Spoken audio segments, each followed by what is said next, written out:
एक दिवसीय राज्यस्तरीय संपान जातीय शिक्षानीति 2020 शीर्षक आलोचना चक्र।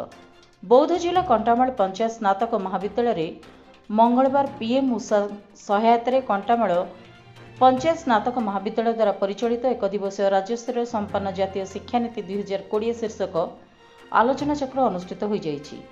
कॉलेज अध्यक्ष अनुज कुमार भुक्ता अध्यक्षतार अनुष्ठित राज्यस्तरीय संपानर उद्घाटनी समारोह में उपजिलापाल विनय कुमार भोई मुख्य अतिथि और प्रोफेसर उमाचरण पति मुख्य वक्ता एवं सम्मानित अतिथि भाव समाजसेवी ओम प्रकाश मिश्र सह प्रोफेसर अजित कुमार प्रधान, नोडाल ऑफिसर अध्यापक पौलस्ती प्रधान, संयोजक अध्यापक रवींद्र कुमार प्रधान, संयोजिका डॉक्टर रिंकी सेठ किनोट वक्ता भाव जोगदे जातीय शिक्षानीति 2020 उपर आलोकपात करथिले। अध्यापक दीपक कुमार मेहर, अतिथि परिचय अध्यापक बसंत खटुआ सभा परिचालना करथिले।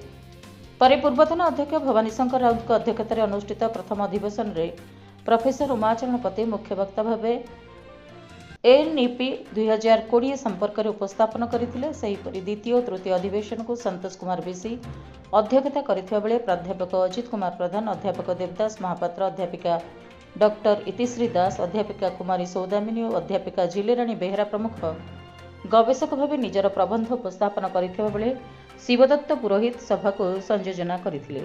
आयोजित ऑनलाइन सेशन को अध्यापक समीर कुमार मेहर, अध्यापक अंजुम लोमगा परिचालना करथिले।